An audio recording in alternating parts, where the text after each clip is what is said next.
your concept of buying out the cattle operation, or the, you know, the cattle operations, I guess is simply in that area, it is understand, what if someone, you know, for some particular reason says, well, I don't want to sell? I mean, can you condemn them? I mean, is it just a matter of getting enough money together to where it's so attractive they decide to do it?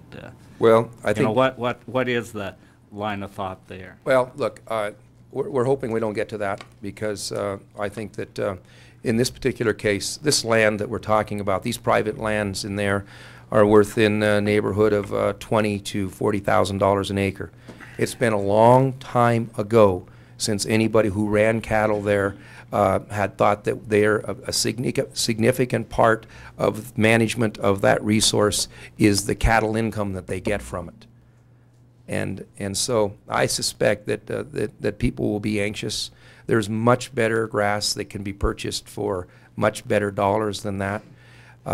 But if the answer to the question is, if all else fails, there absolutely could be an opportunity, or I suppose in the worst case scenario, to say, look, we are giving it until X time, this date, and at that point it'll be cattle free.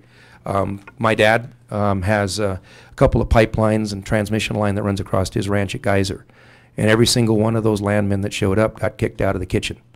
And every single one of them went back and lawyered up, and it wasn't long before they brought that pipeline through, and then another pipeline, fiber optic cable, transmission line. And so we do that. We determine where we will allow, for example, liquor sales relative to other functions of government. We've decided that for the greater good of all of an industry or all of a people, that we will do this in some cases. I hope it wouldn't get to that. But I'm telling you that I wouldn't want my cattle at risk in Whitefish because a couple of herds that were in this basin were positive for brucellosis, and yet I'm judged by the state's veterinarians and APHIS by what happens in that small area. Representative